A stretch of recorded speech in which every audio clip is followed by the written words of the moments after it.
में उन्होंने आपके कैंडिडेट को वोट नहीं दिया, इसकी क्या वजूहत है? देखिए, कल रात तक वो हमारे साथ थे।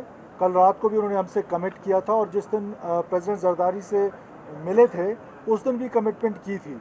अब ये सुबह उनकी पार्टी की तरफ से उनको मैसेज आया है, हालांकि उन्होंने पहले ये कहा था कि वो वोट देंगे, तो उन्होंने अपना वोट जो है वो नहीं दिया है, लेकिन उसके बावजूद आपको पता है कि हम एक बड़ी भारी अक्सरियत के साथ यहाँ से कामयाब हुए। अच्छा सरफराज साहब, यहाँ का बलूचिस्तान को जो कॉमपरस्त जमातों में जो गढ़ कहा जाता था, आज क्या वजह है कि पूरी असेंबली में कॉमपरस्त के गैर रहनुमा को एक भी वोट नहीं पड़ता और दूसरी तरफ जो तमाम वोट जो है एक वफाकी पार्टी को जो है दिया जाता है, इसकी क्या वजह है? तो नेशनल पार्टी से कौन से आप मुज़ाकरात हुए?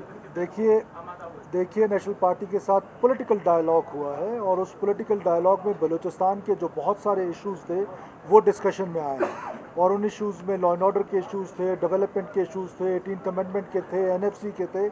ये डायलॉग का एक सिलसिला आज से नहीं, पिछले 10-15 दिन से लगातार हो रहा था और उसमें आपको पता है कि हमारी जो मरकज़ी रहनुमा हैं एजाज जकरानी साहब, वो एक दफ़ा तशरीफ़ लाए, फिर मैं और नवाब साहब और बाकी दोस्त हम लोग 2 दफ़ा डॉक्टर मालिक बलोच साहब के पास गए, उनकी पार्टी से मिले।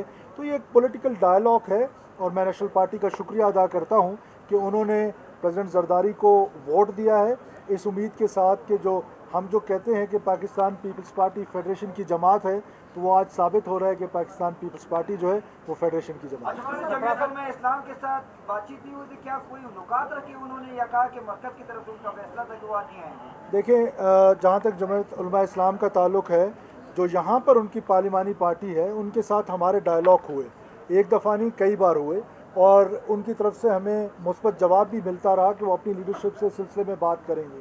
हमारा पॉइंट ऑफ व्यू ये था कि बलूचिस्तान के कॉन्टेक्स्ट में जो बलूचिस्तान की पॉलिटिक्स है वो ज़रा कदरे डिफरेंट है बाकी पाकिस्तान से, तो आप हमें यहाँ पर सपोर्ट करें। लेकिन उनकी सेंट्रल लीडरशिप ने जो फ़ैसला किया, उन्होंने वोटिंग के अमल में हिस्सा नहीं लिया।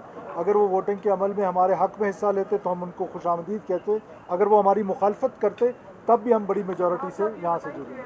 14 तारीख को सेनेट का बाई इलेक्शन होने जा रहा है, जो अब अलायंस बना है जिसमें नेशनल पार्टी भी है और ALP भी है, क्या इसमें इत्तेफाक है कि वहाँ भी आप लोग अपने मुश्तरका उम्मीदवार को वोट दिलवाएंगे या ये सिर्फ प्रेसिडेंट की इलेक्शन है? देखिए, ये अभी वो जब फेज़ आएगा तो हम उस फेज़ के बाद बातचीत करेंगे, फिर आपके साथ शेयर करेंगे। सरफराज साहब, ये बताएगा कि बलूचिस्तान हमेशा से डिपेंडेंट रहा है मरकज़ पर, खासतौर पर माशी मामलात के हल के लिए, तो प्रेसिडेंट जरदारी साहब के आने के बाद आप देखते हैं कितना स्मूथ होगा ये प्रोसेस? देखिए, प्रेसिडेंट जरदारी साहब ने ही बुनियाद रखी 18th अमेंडमेंट की, प्रेसिडेंट जरदारी ने ही बुनियाद रखी NFC अवार्ड की, प्रेसिडेंट जरदारी ने ही, मैंने आपसे जैसे पहले कहा कि उनके दिल में छोटे सूबों का दर्द है। ये पाकिस्तान, उन्होंने खुद जेलें काटी, उनको खुद एहसास है, गुर्बत का एहसास है, उनको हमारी जो अंडर डेवलपमेंट है या अनपैरेलल डेवलपमेंट है उसका एहसास है, जो डेप्रीविएशन यहाँ पे है उसका एहसास है। तो मैं समझता हूँ कि प्रेसिडेंट जरदारी जो हैं वो मरकज़ी हुकूमत के अहम इत्यादी होने के साथ साथ जब सदर पाकिस्तान बनेंगे तो उनकी प्रायोरिटी में, बिकॉज मेरी उनसे बात हुई, हमारी तमाम पार्लिमानी पार्टी की बात हुई है, उनका जो टॉप एजेंडा है सदर पाकिस्तान वो यही है कि छोटी इकाइयों को, अनपैरेलल डेवलपमेंट वाले इलाकों को बराबर लाने की कोशिश की जाए। आपने पार्टी का पूरा एक अहाता खींचा कि लेकिन 73 का ऑपरेशन पार्टी ने किया, बलूचिस्तान वो खत्म नहीं आज तक कर सके। इस टाइम कंक्रीट बताइए कि पीपल्स पार्टी की मरकजी लीडरशिप और आपके पास क्या है कि 1, 2, 3 और 4 आप जाके वो इक़दाम करेंगे कि लोगों को कुछ उसमें हासिल हो? देखिए, अगर आप माजी में जाना चाहते हैं तो जब हुकूमत में होते हैं, रिट ऑफ द स्टेट और कॉन्स्टिट्यूशन आपको ये अख्तियार भी देता है और कॉन्स्टिट्यूशन आपको बाउंड करता है कि आप लोगों के जान और माल की तहफ़्फ़ुज़ करें और रियासत पाकिस्तान की हिफाजत करें। पाकिस्तान पीपल्स पार्टी ने उस वक्त भी पाकिस्तान खपे का नारा लगाया था, पाकिस्तान पीपल्स पार्टी ने फिर शहीद मोहतरमा बेनज़ीर भुट्टो की शहादत के बाद भी पाकिस्तान खपे का नारा लगाया था। आज भी आपको पता है कि पाकिस्तान में एक स्प्लिट मैंडेट आने के बाद पाकिस्तान पीपल्स पार्टी ने ही इस रियासत को मजबूत करने के लिए, डिस्पाइट द फैक्ट कि बहुत सारी जगहों पर एतराज़ात के बावजूद वो मरकज़ी हुकूमत का हिस्सा बने और हुकूमत बनाने में एक अहम किरदार अदा किया, तो पाकिस्तान खपे का नारा लगाया और पाकिस्तान खपे का नारा हम सारी ज़िंदगी लगाते रहेंगे। जब जब पाकिस्तान को ज़रूरत होगी पाकिस्तान पीपल्स पार्टी सबसे आगे होगी पाकिस्तान की रियासत बचाने के लिए। जहाँ तक आपने बात की, देखें हम पहले दिन से कह रहे हैं कि बलूचिस्तान के कॉन्टेक्स्ट में 3 बड़े चैलेंजेस हैं। एक गवर्नेंस का चैलेंज है, एक लॉ एंड ऑर्डर का चैलेंज है और एक क्लाइमेट चेंज का चैलेंज है।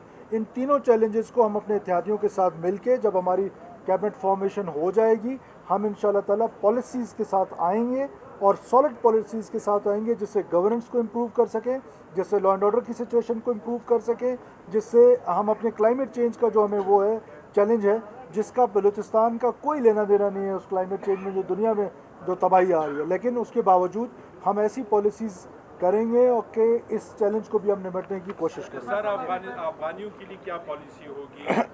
निगरान हुकूमत में तो जमात अब्बास कलंदर था, अब आपकी हुकूमत आई है बलूचिस्तान में, क्या? देखिए, ये फेडरल गवर्नमेंट की पॉलिसी होगी, जो फेडरल गवर्नमेंट की पॉलिसी होगी हम इम्प्लीमेंट करेंगे उसको। बुनियादी बात यह है कि किसी भी सिटीज़न को, ये तो दुनिया में ये मुनासिब कमेंट ही नहीं है दमादम मस्त कलंदर, ये कौन सा जर्नलिज्म है जो आप इस तरह के। कैबिनेट की तरफ कब जाएंगे सर? देखिए, हमने फैसला किया था पहले दिन से कि जब ये सेनेट का इलेक्शन हो जाएगा उसके बाद हम कैबिनेट फॉर्मेशन पे जाएंगे। हमारी एक कमेटी बनी है PMLN की और पाकिस्तान पीपल्स पार्टी की, जिसमें अपने और इत्तेहादियों को भी शामिल करेंगे।